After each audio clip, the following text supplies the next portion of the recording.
They say that it's a man's world, but is it? Here in Africa, we say that the place of a woman is in the kitchen. This is the premise upon which modern African society is built on, that the woman has a place, and that place is always seen as to play second fiddle to the man. From childhood, we see and we are taught that the man is tough, smarter, and always knows what to do. And the woman is seen as a weaker vessel who is in need of guidance, who needs protection, and even provision. That she cannot fend for herself, and therefore it's assumed that it's the duty of a man to provide for her. Well, this is what is seen all over. This is the norm. This is the plot. What we also see in this modern society is systemic biasness, female gender suppression, endemic gender biasness, sexual violence, and industry elitism. Being a young scientist, we see this plot alive and well in our career. Nobody notices it, and it's because it's seen as the norm.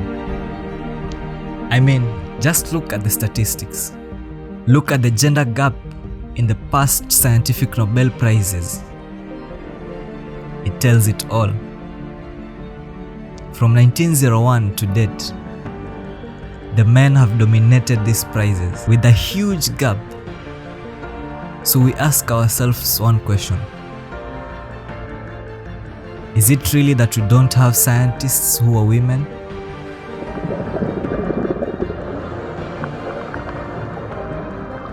Does it mean that women are not making waves in this field?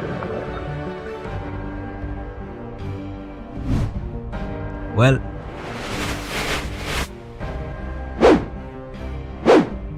this brings us closer home. It really is a man's world.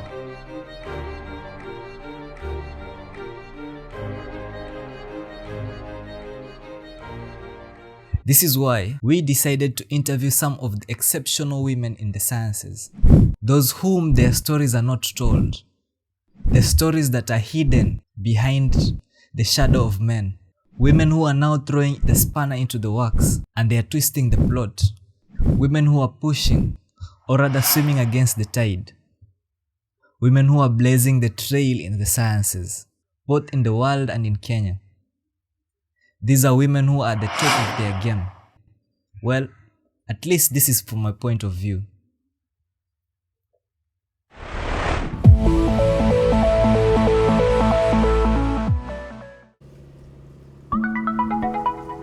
In this post-COVID world, women are finally coming out. They are taking the proverbial bull by its horns. Just look at the world currently. Closer home, look at Africa. How many women have risen into power? How many women are taking charge and fighting out for positions? And they are winning them.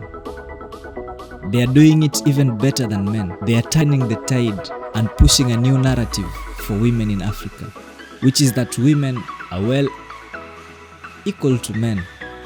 They are actually standing out and finding their own way in the society. In the science world, women are now seen in the apex of science, in research, in academia, in medicine, even in engineering. So we ask ourselves one question: is it really a man's world?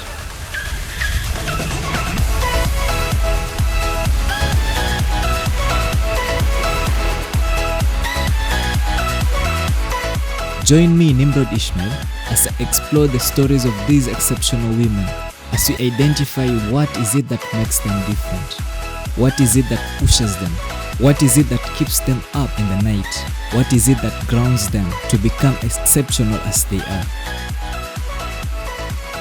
This is to guide that young girl who seems as if the society is on her, to show her that, well, it's possible.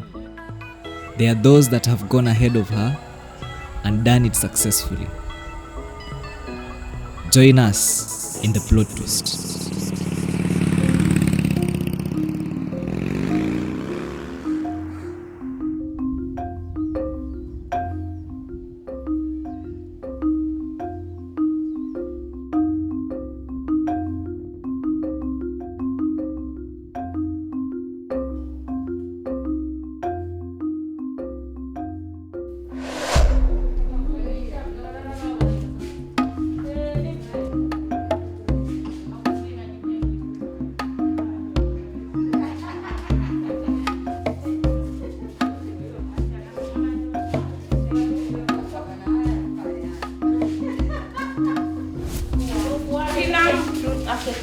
Katoro Group 1 watuelezee kazi yao wamefanya vipi. Group 1 inaonyesha aina za mbegu na majina yake. Ya pili inaonyesha ramani kuanzia juu mpaka nchi kavu mpaka baharini, na tunawatajia majina yao na mikoko. Walivyofanya ni sawa ama kuna makosa sehemu yoyote wamekosea? Ni sawa. Kila kitu sawa. Mimi naomba niwakosoe kidogo. Leo hii nilipowatuma mwende kule baharini, wote mliniambia mchu haikupatikana. Hapa kwenye ramani naona mchu. Nashangaa ni jani lipi ambalo limekwa hapa. Pili, kuna mpia. Katika kutaja wametaja mpia, lakini kwenye ramani hatujui sasa huu mpia tukifika pale mkokoni tutaipata wapi. Kwa hiyo hapo kuna makosa mawili. Nilisema mpaka tukue makini kabisa ndiposa tuweze kuelewa. Kisha la pili pia nikasema kwamba mimi ni mwalimu, naelewa Kiswahili tu, lakini nataka nipate mwalimu mdigo. Ili tukiendeleza awe akiwafundisha. Manake hapa si kuna mmoja alisema yeye haelewi Kiswahili. Sasa pata picha kila mara ni kutafsiri. Sasa tunataka mmoja wenu awe anaelewa kabisa, ama wote muwe walimu, muwe mnaelewa, mnaweza kuelezana. Ila tunashukuru sana group ya kwanza, kofi ya pilo. Asanteni. Kwa majina naitwa Mwanadiwani Yusuf Baisha kutoka Munja. Mimi ni child wa Tunusuru Conservation Group. Leo kwa kweli ni washa kidogo ya masomo kuhusu upanzi wa mikoko na kuhifadhi na ulindaji kwa jumla. Ulindaji wa uharibifu mikokoni. Kikundi hiki tulikianzisha kwa malengo ya kuhifadhi mazingira, pia kurudisha sehemu kame ambazo zimeharibiwa na waharibifu kwa mikoko iliyokatwa. Kuna sehemu jangwa ili tuzirudishe hai. Tulipata huyu daktari kupitia kwa shirika la Kodia, ndio alotusaidia mpaka tukapata huyu daktari. Kwa majina kamili naitwa Mariam Hamisi. Mimi hapa ni secretary wa Tunusuru Conservation Group. Hii siku ya leo kweli niko na furaha. Nimejifunza kuhusu mbegu inayopatikana kwa muda wake mahalo. Nilikuwa sijui hilo, lakini leo nimejua msimu wa mbegu. Kwa kweli hii group tulivyoianza, walikuwa watu wanatuona sisi kama hatuna akili ama hatuna kazi za kufanya kwa manyumba, lakini saa hii ndo wanajua kweli tunafanya nini. Tulipata ufadhili na base titanium, wakanunua miche yetu 1000, tukauza mche moja shilingi 30. Kwa kweli ile miche tulioiuza, ile pesa hatukugawanya. Tuliamua tununue viti za kukodisha, mtu akiwa na harusi, mtu akiwa na matanga. Tumeandika jina yetu Tunusuru Conservation Group. Mashirika yanaweza kutuunga mkono, sisi tuko tayari. Wamama tuwaweza kwa lolote, sisi tuko tayari.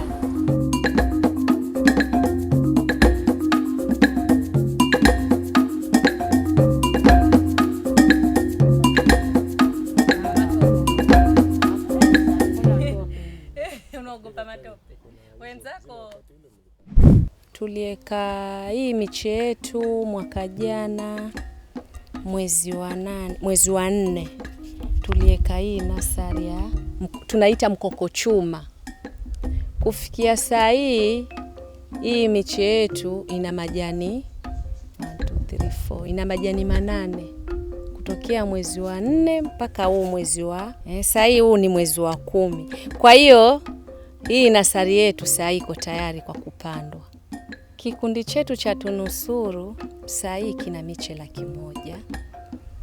Miche 100,000 hii, mche wa mkokochuma, tuliona haya maeneo kuna mkokochuma na sehemu nyingi zimeathirika hapo ndani, zinahitaji mbegu ya mkokochuma. Hii nasari tuliweka mwezi wa 4 mwaka jana, mpaka tuliweka mwezi wa 4 mwaka huu, mpaka hii leo ni mwezi wa 10. Tuko na nasari kama mnazoziona hapa, na pia tungeomba kama kutakuwa na mashirika tajumuika na sisi tuweze kuipanda hii nasari. Degradation of marine and coastal ecosystems is rampant along the coastal region. Even without development, locals depend on, for instance, mangroves for their wood and wood products need. In the course of it, they tend to overexploit in some cases. Where I'm standing once used to be a pristine mangrove area, but now the trees are all gone. Natural regeneration becomes a problem, especially when the system completely changes and mangroves cannot find their natural habitat to regenerate. Coastal and marine ecosystems are quite fragile, and development or other practitioners should take this into consideration. Once there's a perturbation in place, there comes ecological shifts. So a lot of species get lost in return. Once this place was covered with mangroves, but now what we see here are remains of corals which were dug when this road was being built. A lot of mangroves have been lost and they won't come back. But even if the community wants to restore the place, it will be quite expensive, if not impossible, to do so. Coastal and marine ecosystems constitute a significant component of all global ecosystems. Now think about this for a moment. About 70% of the earth is covered by water, and out of this, almost 97% is constituted of oceans and seas. Now, the terms coastal and marine infer broad categories of ecosystems whose groupings make reference to mean sea level, height above highest water level, and depth of the sea. So these ecosystems are diverse. Just to mention a few within the tropics and subtropics, we have the sand dunes, we have beaches, we have estuaries, we have deep sea, we have offshore pelagics, we also have the mangroves, we have seagrass beds, we have corals, we have rocky shores. With this comes enormous biodiversity whose importance cannot just be overlooked.